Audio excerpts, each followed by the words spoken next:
దాసోహం. కాశ్యపాన్వయ సంజాతం నారసింహ పదాశ్రితం రామానుజ గురుం వందే పాణినీయ పయోనిధిం.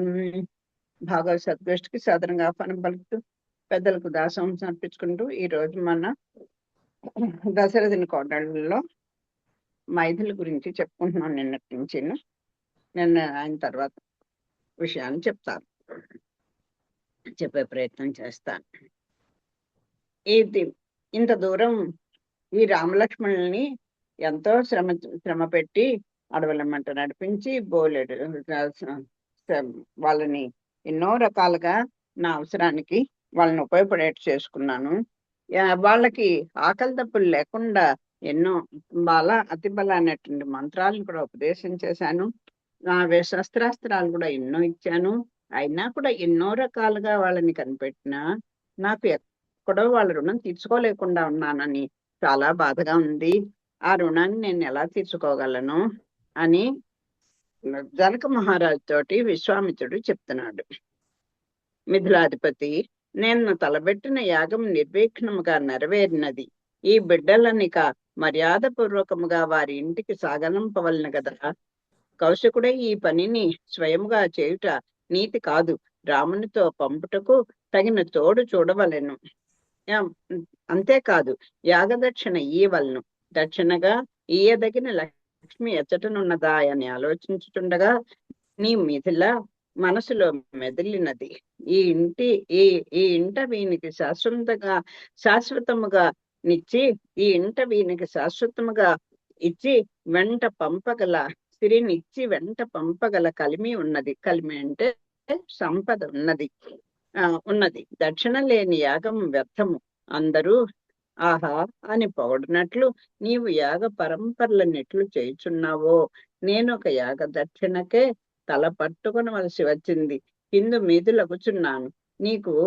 నీకు సిరి లభించింది కనుక నా యాగ దక్షిణ కూడా నీవెయ్యక తప్పదు చెప్పుకుంటున్నాడు. ఆ జనక మహారాజు యొక్క గొప్పతనాన్ని, ఔదార్యం అని ఎందుకంటున్నానంటే ఎన్ని యాగాలు చేసినా ఆ యాగానికి తగినట్టుగా తనకి ఎంత శక్తి ఉంటే అంత దానములు చేయకపోతే ఆ యాగ పరిసమాప్తి అయినట్టు కాదు. అంచేత నువ్వు ఎన్నో యాగాలు చేసావయ్యా. ఎన్నో లెక్కకు మించి, శక్తికి మించి నువ్వు అందరూ సంతోషపడేట్టుగా ఆ దాన పరంపరలో నువ్వు అగ్రగణ్యం అయిపోయావు దానాలు ఇవ్వడంలో. నేను ఒక యాగానికే ఇంత తలకిందులు అయిపోతున్నాను అనుకో. పైగా నాకు ఈ ఆ రామచంద్ర లక్ష్మణ్ని తీసుకొచ్చాను. వాళ్ళని వచ్చినట్టుగా తీసుకెళ్లి తెగిపెట్టడం నాకు ఇష్టం లేదయ్యా. వాళ్ళకి తగిన యాగ దక్షిణ నేను ఇవ్వాలి. యాగ సంరక్షకులు కదా వాళ్ళు. అంచేత వాళ్ళకి నేను ఇవ్వాలి. అంతటి పరమాత్మని తెలుసు. రాముల లక్ష్మణుడు వీళ్ళందరూ కూడా రాముడి అంశంతో వచ్చినటువంటి బిడ్డలు. వీళ్ళు నలుగురు కూడా అలాంటి వాళ్ళని తెలుసు కదా ఆయనకి. అంచేత రామచంద్రమూర్తి తగినటువంటి దానం ఇవ్వాలి కదా. దానం ఇచ్చేవాళ్ళు, దానం గ్రహీత కూడా అంటారు కదా, అపాత్ర దానం అవ్వకూడదు. అంచేత ఆ దానం, మనం ఇచ్చే దానంని తీసుకోవడానికి అర్హత కలిగిన వాళ్ళు కూడా ఉండాలి. అలాగే ఇప్పుడు ఇంతటి ఆయనకి ఆ వ్యక్తిని బట్టి ఇవ్వాలి దానం తప్ప, ఆయనకి ఏది తగిందో అది ఇవ్వాలి తప్ప. ఎవరో ఆకలితో వచ్చారనుకోండి, ఆయనకి కావాల్సింది అన్నం అవుతుంది కానీ ఏదో నీకు రాజ్యాలు రాసేస్తానంటే ఆయన తృప్తి పడలేడు కదా. ముందర ఆకలి తీర్చాలి. అలాగే ఈయనకి ఇప్పుడు అన్ని రకాలుగా యుక్త వయసు వచ్చింది. ఇప్పుడు నేను వెతికాను, ఈయన తగిన దక్షిణ ఇవ్వడానికి ఎక్కడుందా ఈయనకి పరమాత్మ తగినటువంటి సంపద ఎక్కడుందా, సిరి ఎక్కడుందా అని చూశాను. అది నీ దగ్గర ఉందని కనుక్కున్నాను, తెలుసుకోగలిచాను. అంచేత నీకు సిరి లభించింది, ఆయనకి సంపదే కదండి. తగిన అల్లుడు దొరకడం అంటే అది తక్కువ విషయం కాదు కదా. అంటే నీకు సిరి లభించింది, నా యాగదక్షిణ కూడా నువ్వే ఇవ్వాలయ్యా అని చెప్పి అడుగుతున్నారు. నీకు లభించిన లక్ష్మి ఎవరిదై ఉండునో అని చింతించుచున్నాను. ఆ లక్ష్మీ విభుడు నీ వద్దకే వచ్చునులేమో. అది నువ్వు నువ్వు నువ్వు కూడా లక్ష్మిని చేపట్టావంటే ఆ లక్ష్మి వల్లభుడు ఎవరో నీకు కూడా తెలియాలి కదా. నీ మంచి నీ దగ్గర సంపద అంతా ఉంది, సిరి ఉంది, లక్ష్మీదేవి ఉంది సీత రూపంలో. ఆవిడకి తగిన ఆయన కూడా నీకు కావాలి కదా. అంచేత చింతించ చింతించకుము. పరుల సొత్తు ఇంతకాలము కాపాడి ఉన్నావు, ఇంకనూ ఎంతకాలం భరించగలవు. ఇదిగో నీ దగ్గర చెప్పుకున్నాం కదా, దాచిపెట్టిన నీ సొత్తు లాంటిది. ఎవరో దాచిపెట్టుకున్నటువంటి సొత్తు ఎలాంటిదో వాళ్ళకి అప్పచెప్పే వరకు ఎలా అయితే మనకి శ్రమ బెంగగా ఉంటుందో, అలాగే ఈడొచ్చినటువంటి అమ్మాయిని నువ్వు కాపాడుకోవాల్సినటువంటి కాలం ఇంకా నీకు ఇంకా కాపాడుకోకర్లేదు. నువ్వు నిశ్చింతగా ఉండు. ఇంకా ఎంతకాలం అని నువ్వు అది భరించగలవు. ఓ రాజా, ఎంత పూజ చేసితివో, ఎంతటి యోగావలంబన చేసితివో, ఎంత త్యాగము చేసితివో, ఎన్ని నియమములు ఎన్ని వ్రతములు ఆచరించితివో, లక్ష్మి స్వయముగా వచ్చి నీ ఇంట నిలచిన్నది. సాక్షాత్తు ఆ లక్ష్మీదేవి వచ్చి నీ దగ్గర నట్టింట నడయాడుతోంది అంటే ఏం పుణ్యం అయ్యా, ఏం పుణ్యం చేసావు, ఎన్ని తపస్సులు చేసావు, ఎంత త్యాగం చేసావు, ఎంత యోగ బలాన్ని ఆలంబనగా ఊతగా చేసుకున్నావు, ఎంత పూజ చేసావయ్యా. ఎంతటి అదృష్టవంతుడు. సాక్షాత్తు ఆ తల్లి నీ ఇంట వచ్చి నిలచిన్నది అని ఆ సీతమ్మ తల్లి గుణగణాల్ని ఒకసారి గుర్తు చేస్తున్నాడు. ఆవిడ తగిన ఆవిడ్ని, ఆ లక్ష్మికి తగినటువంటి భర్తని నేను తీసుకొచ్చాను అని చెప్తున్నాడు పరోక్షంగా. గడ్డములు మీసములు పెంచుకొని కాషాయముల కట్టి చంకలో దుడ్డు కర్ర వల్లే ఒక దండము ధరించి అడవులలో ముక్కు పట్టుకొని కూర్చుండినను గొప్పతనము రాదు. అది ఎంతో మంది అడవులలో తిరుగుతారు, కాషాయాలు ధరిస్తారు, ఒక దండాలని యోగదండం అంటారు, మా నాన్నగారికి ఉండేది. ఆ యోగదండం పులి చర్మం ఎప్పుడు చుట్టి చంకలో ఉండేది, ఒక యోగదండం ఉండేది, ఒక కాషాయపు సంచి ఉండేది, ఎప్పుడు పట్టు పంచలతోటే ఉండేవారు. ఆ కాషాయ పంచలు కాకపోయినా మామూలు పట్టు పంచలతోటే ఉండేవారు. పాంకోళ్ళు వేసుకునేవారు, చొక్కా ఉండేది కాదు. నా జ్ఞానం వచ్చిన తర్వాత మా నాన్నగారు చొక్కా వేసుకోవడం మేము చూడలేదు. మహాయోగిలాగా గడ్డాలు అలా ఉండేవి. అలాగా అలా ఉన్నంత మాత్రాన ఆ గొప్పతనం రాదు. అది ఎందుకంటే అలాంటి ప్రశ్న మీకు వస్తుందేమో, ఎందుకంటే వారి గురువు గారి దగ్గర మంత్రం తీసుకున్నారు. ధ్యాన మంత్రం అంటే ఏం ఉపదేశం చేశారు నాకు తెలియదు, కానీ మా నాన్నగారు లక్ష్మీ నారసింహ ఉపాసకులు, మా అమ్మగారు లక్ష్మీ నారాయణ ఉపాసకురాలు. అలాంటి పుణ్య దంపతులలో పుట్టినటువంటి బిడ్డలం మేము. అలా ఇప్పుడు ఎంతో మందిని అలా చూస్తున్నాం. అంత మాత్రాన అందరూ యోగులు అయిపోరు, దానివల్ల గొప్పతనం వచ్చేది. ఆ గొప్పతనం ఏదో మిన్ను విరిగి కుంటివానిపై పడినట్లు లక్ష్మి రావలేను. అది ఆ నువ్వా ఎంత అనుకోని సంపద ఇది నీ మీద వచ్చి పడింది, ఆ లక్ష్మి వచ్చింది, దాంతో జన్మ తరించిపోవలేను. అదిగో అప్పుడు కదా నీ జన్మ తరించింది. విదేహాదీశ, పాపము నా కొరకై వచ్చిన ఈ రాజపుత్రులను వట్టి చేతులతో పంపుట న్యాయం కాదు కదా. నన్ను నమ్ముకొని ఆ దశరథుడు ఆ ప్రాణాలు గుప్పిట్లో పెట్టుకుని ఎప్పుడు ఈ బిడ్డలు చూస్తాను అనుకుంటూ ఎదురు చూస్తూ ఉంటాడు. ఈ పిల్లల్ని తీసుకొచ్చాను, మళ్ళీ జాగ్రత్తగా తీసుకెళ్ళి అప్పచెప్పాలి కదా, కానీ ఎలా తీసుకొచ్చానో అలా ఒంటరిగా పంపించకూడదని నాకు అనిపిస్తోంది. అది న్యాయం కాదు కదా. యజ్ఞ దక్షిణ సంపాదించుటకు లక్ష్మిని యొద్ద ఉన్నది కదా అని మా ముని కులముతో వచ్చి చేరినాము. అదిగో ఆ ప్రభువులకు తగినటువంటి సంపద నీ దగ్గర ఉందని నాకు తెలిసిందయ్యా. నువ్వెంతో దాతవి కదా, ఎన్నో యాగాలు చేసావు, ఉదారంగా ఎన్నో దానాలు ఇచ్చావు. అంచేత మేము మా ముని వర్గం అందరం కూడా వచ్చేసాం నీ దగ్గరికి. ఈ ముని వాక్కును కాదనుకుము. ఇదిగో మేము ప్రాధాయపడుతున్నాం, నీ దగ్గర సిరి ఉంది, నేను యాగదక్షిణించుకోవాలి, నాకు సమర్థత లేదు, వాళ్ళకి తగినటువంటి సంపద నీ దగ్గర ఉంది, నువ్వు ఇవ్వాలి, అంచేత నువ్వు కాదనకే అని బతిమాలుతున్నాడు. మా కార్యము నెరవేర్చము. లక్ష్మి ఎక్కడ, నాకు దొరుకుట ఏమి అని ఆశ్చర్యపడుతున్నావా? నీవు యోగ దృష్టి కలవాడు, దీన్ని తెలుసుకుంటే నీకు అసాధ్యము కాదు. నీవెక్కడు యోగివయ్యా, నీ పెరిగిన గడ్డములో నుండి చిరునవ్వు తొంగి చూచున్నది. మరి ఒక విశేషమున్నది. వందల కొలది భటులు ఎంతో శ్రమతో మాత్రమే బయటకు తేగలిగిన గొప్ప ధనస్సు నీ ఇంట కలదని విని దాన్ని ఒక మారు చూడవలనని ఈ రాముడు వచ్చినాడు. వీనికి ఆ ధనస్సును ఒకసారి ఒక మారు చూపుము. ఈ ఒక మారు అనేది చక్కని పదాలండి. ఒకసారి ఒకసారి అని అనేస్తాం మనం. ఒక్కసారి 500 మంది పట్టుకుంటే గాని ఆ శివధనస్సుని తేలేరట, పట్టుకుని వచ్చారట అని చెప్తారు పెద్దలు. అలాంటి నేను చెప్పే మాటలన్నీ నీకు నవ్వొస్తున్నాయి కదా. లక్ష్మి ఎక్కడ, నాకు దొరకడం ఎక్కడ, నా అని చెప్పి నువ్వు అంటున్నావు. నీకన్నీ తెలుసులే. నువ్వు యోగ దృష్టి కూడా కలవాడివి. నీకు అది తెలుసుకోవడం అంత అసాధ్యం ఏమీ కాదు. నువ్వు చక్కని ఎంతటి యోగివయ్యా నువ్వు. నీకు తెలియదని అనుకుంటున్నావా? అది నీకు తెలుసన్న విషయం నాకు తెలిసిపోతుందిలే. అదిగో ఆ గడ్డాలు బాగా పెరుగున్నాయి చూసావా, ఆ గడ్డాల మధ్యలో నీ చిరునవ్వు కాస్త ఆయనకి సంతోషం వచ్చేస్తోంది. ఆయన్ని ఎవరికైనా తన బిడ్డల్ని పొగిడితే ఎంత గొప్పగా ఉంటుందండి. అది ఆ పిల్ల సాక్షాత్తు లక్ష్మీదేవని ఈ వచ్చిన ఆయన కూడా గుర్తించడం, ఆవిడ గురించి చెప్పడం, తన యొక్క భాగ్యాన్ని పొగడడం, అలా చేస్తూ ఉంటే ఆయన చిన్న చిరునవ్వు వచ్చింది. నిజంగా అదృష్టవంతుడిని అన్నట్టుగా ఉన్నది ఆ నవ్వు. ఎంత బోలెడు మంది కష్టపడి తెస్తే కానీ పట్టురాలేనటువంటి ఈ ధనస్సు నీ దగ్గరుందని తెలిసింది. అది నేను చెప్పాను. అదేంటో ఒకసారి చూడాలని మా రాముడికి కోరికగా ఉంది. ఒకసారి ఆ ధనుస్సుని చూపించవా అని అడుగుతున్నారు.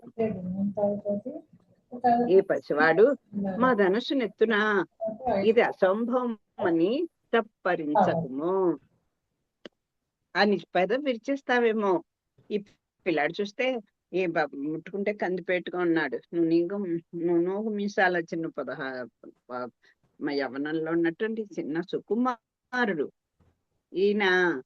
ఈ పిల్లడా ఆ ధనుసుని ఎత్తుతాడా అని చెప్పి నువ్వు ఆశ్చర్యపోకు, నువ్వు పెదవి విరిచేకు.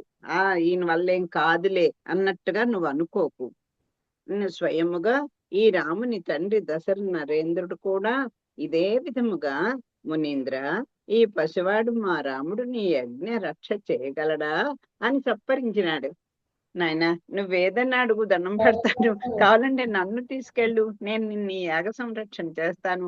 ఈ పసివాడేమిటయ్యా అంతటి రక్కసుల్ని అక్కడ ఎటువంటి బాధలు పెడతారో. మాయా ఇది కదా వాళ్ళు. కావాల్సినటువంటి మాయలు చేయగలిగినటువంటి రాక్షస రాక్షసుల్ని ఎలా సంహరించగలడు ఈ పిల్లవాడు అని పెదవి విరిచేశాడు ఆ దశరథుడు కూడా.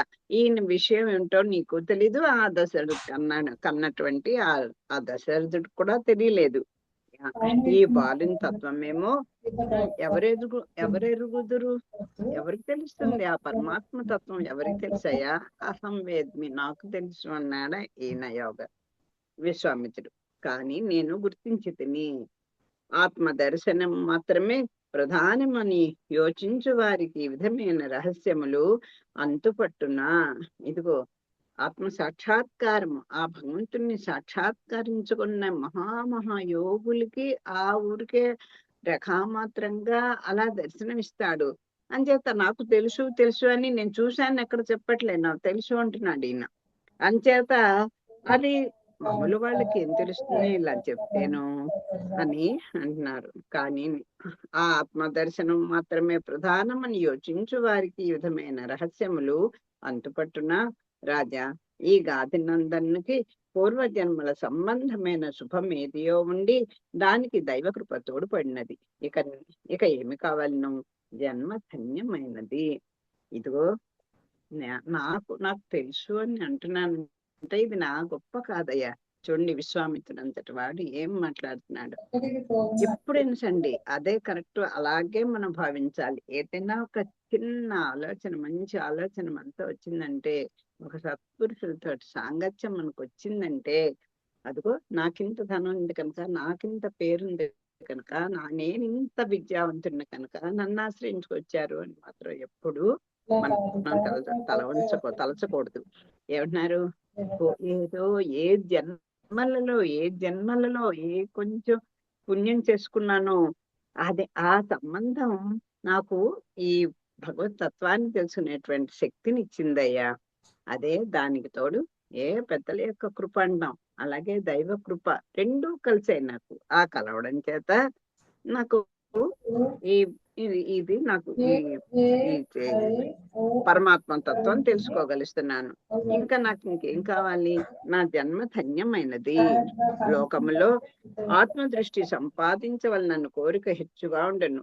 గృహములో గృహయజమాని గృహయజమాని వల్లే ఆత్మయై విష్ణువు నివసించి ఉన్నాడు. అది ఒక ఇల్లు అంతటికి యజమాని ఎలా అయితే ఒక ఉతక ఆయనే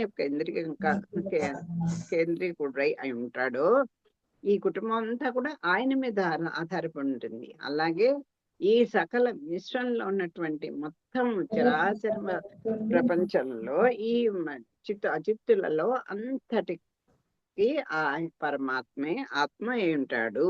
ఆయనే సర్వాత్మకుడై ఉంటాడు. విష్ణువు అంటే వ్యాపించినటువంటి వాడు కదా, విష్ణువు నివసించి ఉన్నాడు.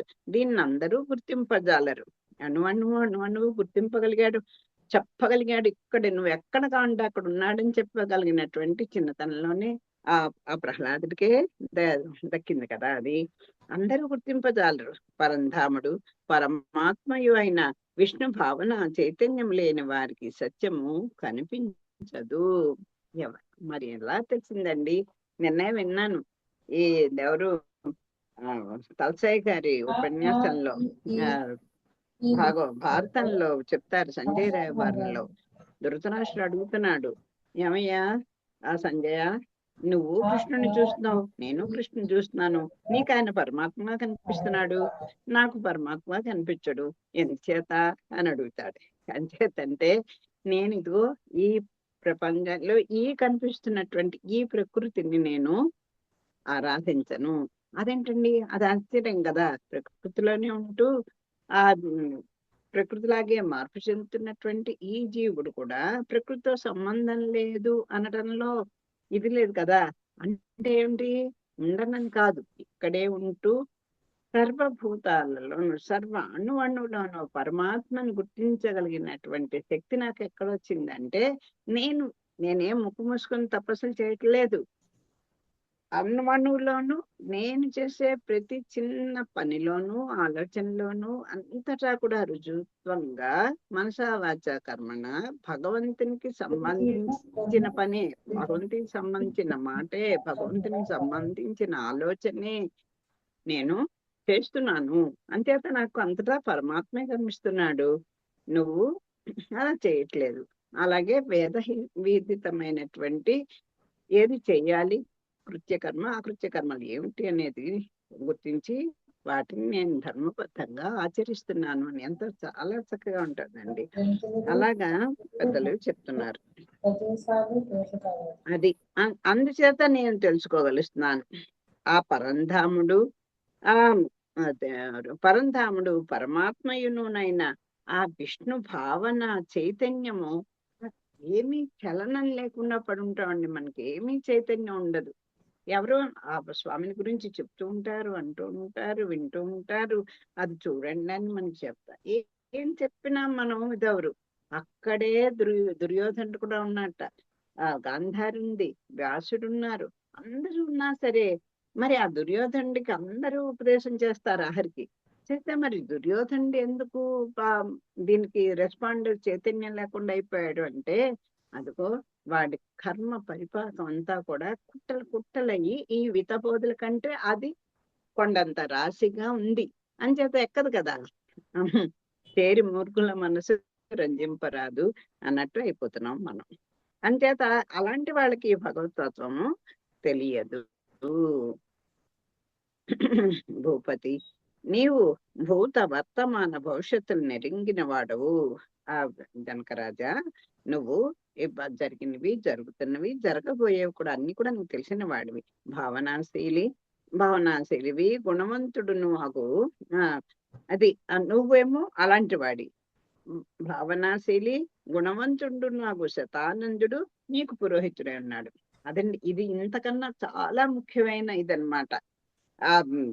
మన రాజు ఎంతటి వాడు రాజు ఎక్కడైనా ఒక పక్కదారిని పడుతున్నా, లేకపోతే ఆలోచన మంత్రాంగంలో ఏదైనా చిన్న లోపం కలిగినా, లేదంటే ఏదైనా చిన్న వ్యసనానికి లోనైపోతున్నా, అనవసరంగా ప్రజల్ని హింసిస్తున్నా, కరెక్ట్ టైం చూసుకొని ఎప్పుడు చెప్తే ఈ రాజు వింటాడు అనేది అది అది తెలియాలి మంత్రికి. ఇదిగో నీ మంత్రి, నీ పురోహితులు, నీ మంత్రులు వీళ్ళందరూ కూడా ఎంతటి వాళ్ళు. నీ పురోహితుడు ఉన్నాడంటే ఆయన ఎంతటి గొప్పవాడు పురోహితుడు, శతానందుడు. వీనికి తోడు దేవత వంటి పుత్రిక అదృష్టవశమున నీకు దొరికినది. ఇక సాక్షాత్తు లక్ష్మిని ఇంటనే ఉంది, ఇంకేం కావాలేను. ఈమెయే కాక నీకు ఊర్మిళయను ఔరస పుత్రిక, అంటే ఈయనకి ఒక పుత్రిక ఉన్నది.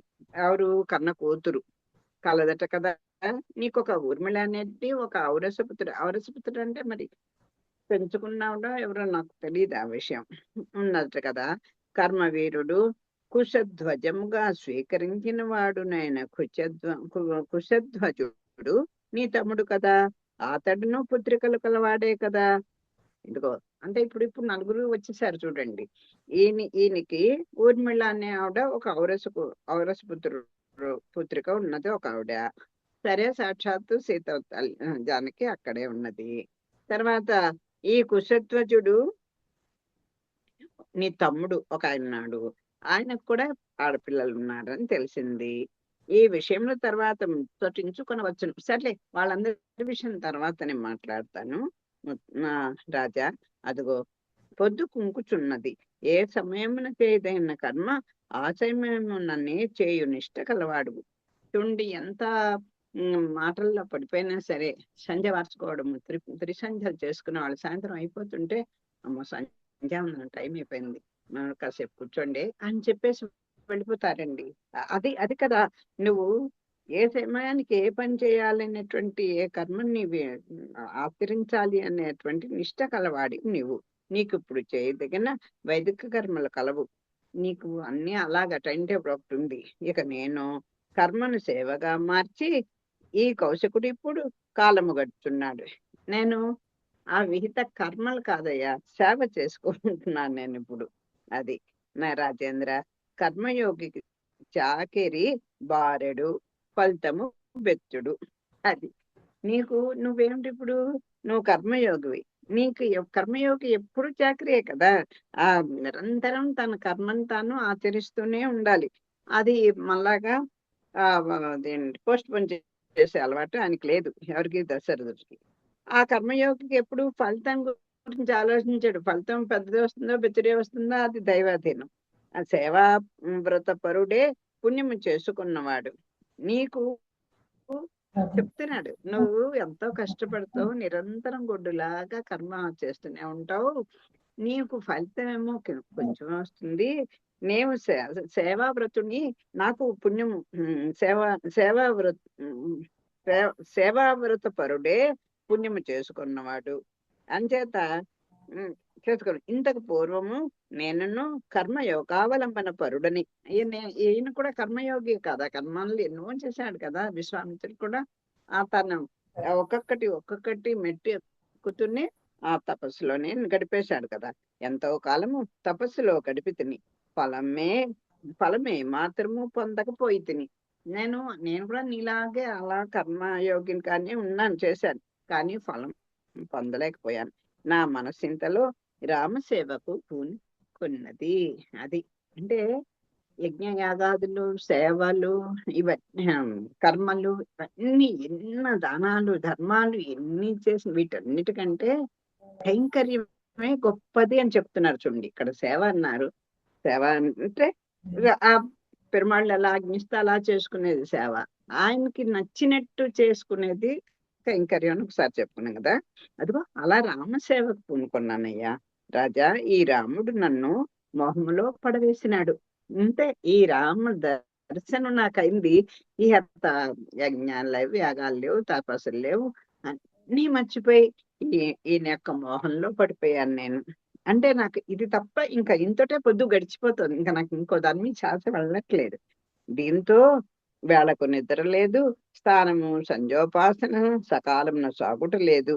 ఇదిగో ఒక టైం, ఈ టైంకి ఈ పని చేసుకోవాలని ఎంతో నీలాగా నేను వాడిని. ఇదిగో ఈ రామచంద్రుని మొహంలో పడిపోయి ఓ వేళకి నిద్ర లేదు అంటే వీళ్ళతోటే అలా కబుర్లు చెప్తూ అన్నిటి గురించి చెప్తూ వీళ్ళని ఒక దీనిగా తయారు చేస్తున్నాడు కదా. స్నానమైనా సంధ్యోపాసన అయినా ఒక వేళకి జరగట్లేదయ్యా. యోగాభ్యాసమును అంతే, అలా అయిపోయింది. జపతపములు వేళకు జరగట్లేదు. ఇన్నాళ్ళు ఒక టైం ప్రకారంగా జపం చేసుకునేవాడిని, అన్ని చేసుకునేవాడిని. అన్ని ఇప్పుడు టైం మారిపోయాయి. వేళకు తిండి లేదు. అన్ని వేళలా సర్వము ఈ రాముడే. అది నా నిరంతరం ఇంక అసలు ఇంకోటి లేదండి. ఓ పసిబిడ్డ ఉండే చూడండి, వాళ్ళతో రోజంతా రోజంతా ఏ ఏ టైంకి నీళ్ళు పోసుంటామో, ఏ టైం కన్నం తింటామో, ఏ టైంకి మనం పళ్ళు చూసుకుంటామో అసలు తెలీదు. ఎప్పుడు ఆ వాళ్ళతోటే గడిచిపోతుంది టైం. చాలదు, వాళ్ళకే చాలదు, వాళ్ళతో గడపడానికి సరిపోతుంది. అంతే, అలా అయిపోయింది ఇప్పుడు నాకు. నిరంతరము రాముడే కనిపించును, అంతటా అన్నిటా రాముని దర్శనమే. అది ఎక్కడ అడవాడు నువ్వు ఆయనే నాకు దర్శనం ఇస్తున్నాడు. ఇంకేం చేయగలను చెప్పు? ఇంకా నేనేం చేయగలను? స్నానమాడబోగా నీటిలో విచ్చిన నీలి కలువ రంగులో రాముని స్వరూప రేఖ దర్శనము ఇచ్చును. అదిగో స్నానం చేద్దామని పెడతాను, ఆ నీళ్లు చూస్తే ఆ నీళ్ళల్లో ఆ నీలి రంగు ఆ నీరు నదిలో స్నానానికి వెడితే ఆ నీళ్లు నీలి రంగులో ఉంటాయి కదా. ఆ రంగులో ఆ రంగులా కనపడేసరిక ఆ నీలమేఘ స్వామి యొక్క ఆ ఆ దర్శనం నాకు కలిగిపోతుంది. సూర్యునికి అర్ఘ్యమియ్యబోయిన సూర్యబింబంన రామచంద్రుడే కనిపించును. సూర్యుడికి అర్ఘ్యం ఇద్దాం అనుకొని స్నానమైన తర్వాత అర్ఘ్యపాద్యాలు ఇద్దాం అనుకుంటుంటే దాంట్లో ఆ సూర్యబింబంలాగా అంటే ఆ ప్రకాశం అలా కనిపిస్తోంది. నిష్ఠాపరుణ్ణి ధ్యానము చేయబోగా మనోనేత్రమున ఈ రామ సాక్షాత్కారమే. ఇంకా అబ్బే, నేను చాలా నిష్ఠగా కన్నుసుకొని హాయిగా ఇంద్రియాలన్నీ కూడా నా వశంలో పెట్టేసుకుని ఏమైనా సరే ఇవాళ ఇంకో ఆలోచన పోకుండా తపస్సు చేసుకోవాలని కూర్చుంటానా, ధ్యానం చేద్దామని కూర్చుంటానా, ఆ కళ్ళీలో మూసుకునేసరికి ఆ రామచంద్రుని విగ్రహమే. రాజా, ఇట్లు వాణి కృప నాపై ప్రసరించుటకు కారణము ధ్యానమా, దానమా, తపస్సా, శౌచమా, ధర్మాచరణమా, పూజయా, సుకృతమా, అరణ్యమున ఏకాంతవాసమా, జపమా, సత్కర్మాచరణమా, జ్ఞానమా, భక్తియా, తీర్థ స్నానమా? ఇవేమన్నా చెప్పండి, వీటిలో ఏదైనా అవుతుందా? మనం దేనికదే అబ్బా అవును, అయ్యో అవ్వచ్చు అవ్వచ్చు అనొచ్చు అనుకుంటాం. ఇవన్నీ ఆచరించిన వాడే ఈయన పాపం. కానీ ఇదేమీ కాదండి. ఆయన స్వామి చెప్పాడు, నువ్వు ఎన్ని చేయి, జ్ఞానయోగం, కర్మయోగం, భక్తి యోగం, నువ్వు తల్ల కింద తపస్సు చేసినా నేనేమో వేటికి లొంగను. ఆయన కరుణ కలిగింది కనుక ఈ విశ్వామిత్రుడి మీద, అందుచేత ఈయనకి ఆచార్యుడుగా ఆయన వచ్చాడు. ఆయన స్వామియే ఆచార్యుడు, ఆయనే శిష్యుడు, ఆయనే. అలాంటి ఆయన నేను సేవకుణ్ణి, మీరు ఎలా ఆజ్ఞిస్తే అలా చేస్తాను అని వచ్చి చేతులు కట్టుకొని ఈ ఆచార్యుడి దగ్గర నిలబడ్డాడు అంటే అది ఆయన తపస్సా, ఈయన తపస్సా? అవేమీ కాదు. పరమాత్మ యొక్క కేవలం నిర్హేతుక కృప మాత్రమే అని గుర్తుపెట్టుకోవాలి మనం. ఇవి ఏమియు స్వామికి ప్రేమ చూపు సూచనలు కానే కావు. అబ్బా, ఎంత తపస్సు చేశానండి, ఎంత ధర్మబద్ధంగా నేను ప్రవర్తించానండి, ఎన్ని దానాలు చేశానండి, ఎంత శుచిగా శుభ్రంగా ఉన్నానండి, రోజంతా ఎన్ని గంటలు పూజ చేశానండి, ఏదో పూర్వజన్మలో పుణ్యం చేశానండి, లేకపోతే అరణ్యాల్లో ఏకాంతవాసం చేశానండి, సత్కాచరణ సత్కర్మాచరణ చేశానండి, ఎంతో జ్ఞానం సంపాదించండి, ఎంతో భక్తిగా ఉన్నానండి, ఎన్ని నదుల్లోనూ స్నానం చేశానండి అని చెప్పుకుందామంటే ఇవేమీ దానికి కాదు. ఇవన్నీ స్వామి ప్రేమకు పాత్రలు అయ్యేటట్టుగా చేయడానికి ఇవేమీ ఉపకరణములు కావు. కేవలం పరమాత్మ యొక్క ఆ వాత్సల్యమే, ఆయన యొక్క కృప మాత్రమే. ఎన్నడైనా ఏవి అయినా ఉన్నను లేకున్నను స్వామికి ఒక్కొక్కప్పుడు ఒక్కొక్కనిపై అకారణముగానే కటాక్షము కలుగుచుండును. అది ఎప్పుడు ఏమీ చేయకపోయినా ఇవన్నీ పోనీ ఇంత కష్టపడి ఏం చేశాడు అంచేత ఆయన కరుణ కలిగింది అనుకున్నాం. ఏమీ చేయనటువంటి ఈ తన పనులు తను చేసుకుంటూ ఏమీ చేయనటువంటి పోనీ ఆ గుహుడిని చూసుకోండి. ఎక్కడైనా ఇంకా శబరైతే నిరంతరం వాళ్ళ ఆచార్య యొక్క ఆదేశంతో రామ రామ అనుకుని ప్రతి పని ఆయన కోసమే, ఆయన మాట ఆయన తలపై ఆయనకి ఆహారం పెట్ట అలాగే చూసుకుంది. గుహుడు ఎక్కడ ఒక్కసారి కూడా ఆ రాముడి కోసం ఎదురు చూసినట్టు ఎక్కడా కనపడదే. మరి ఎంతమంది చూసుకోండి, ఎన్ని అలా చేయని వాళ్ళ మీద, ఆయనకి ఏమి చేయని వాళ్ళ మీద కూడా ఒక్కొక్కళ్ళ మీద అకారణం అదే నిరిహేతుక కృప అంటే. అకారణముగాని ఏమి ఆయనకి వ్యాజం అక్కర్లేదు. ఏమీ ఒక కారణం అక్కర్లేకుండానే ఆయనకు కరుణ కటాక్షము కలుగుచుండును. ఈ విషయములపై వాదోపవాదములు ఆడరాదు. ఏమి చేయకపోతే ఎందుకయ్యా వచ్చి పడిపోతాడు నీ మీద అంటే అని అలా దేనికి వాదానికి అక్కడ తావులేదు.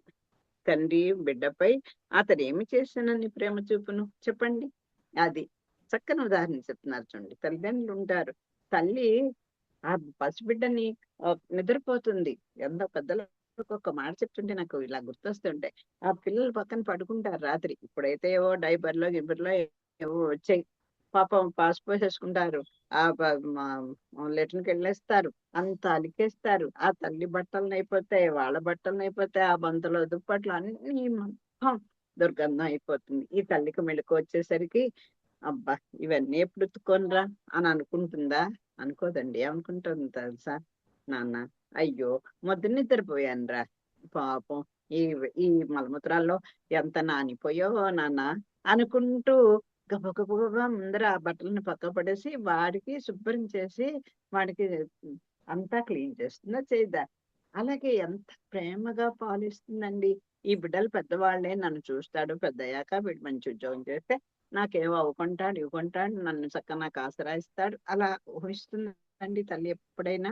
అలా ఊహిస్తే అలా స్వార్థంగా చేస్తే ఆవిడ తల్లి అవుతుందా? తండ్రి కూడా అంతే కదండి.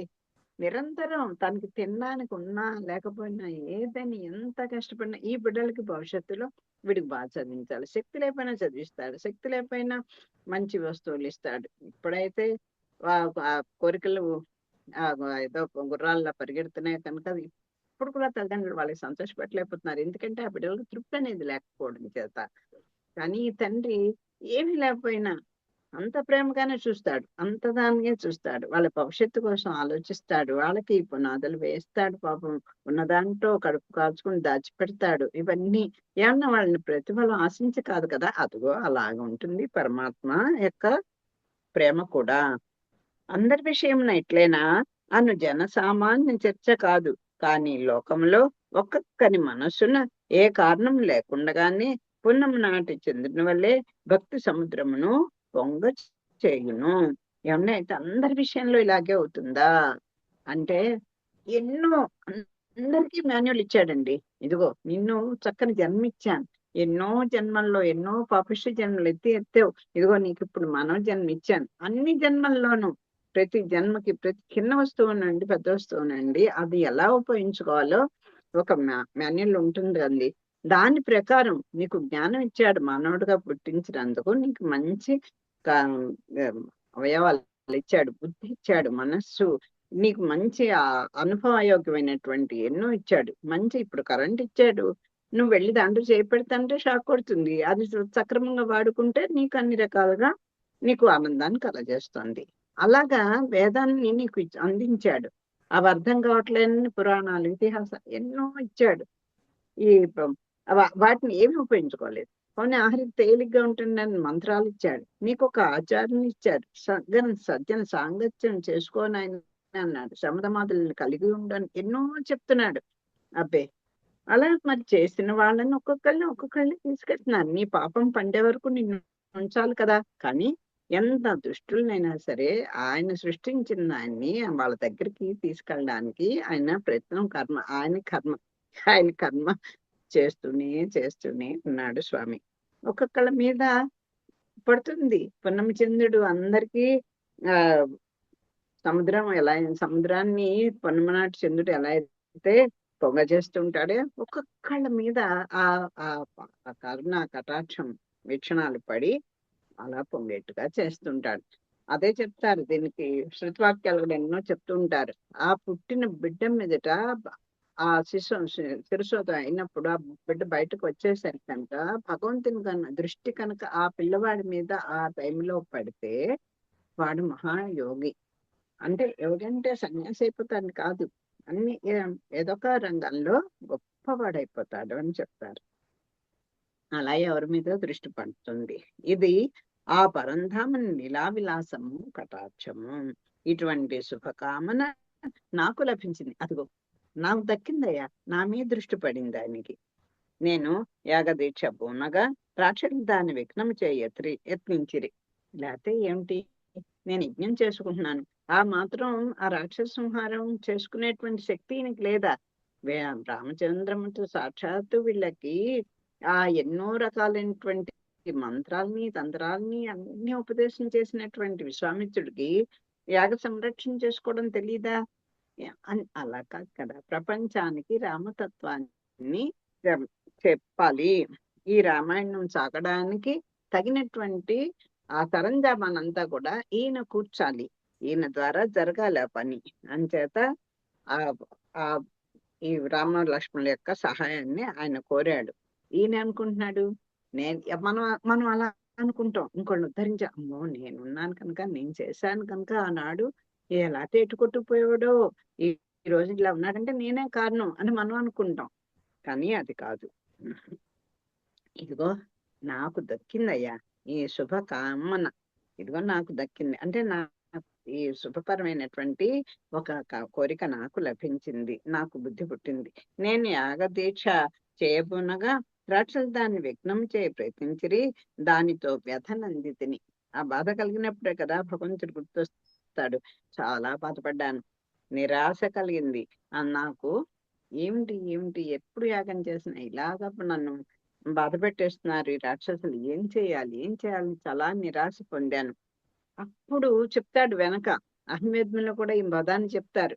ఆ ఎవరు ఎవరు రక్షిస్తారు ఎవరు రక్షిస్తాడా అనుకుంటుంటే ఆ ఆ అంతలో రాముడు దర్శనమిచ్చి అయోధ్య రమ్మని నాడు.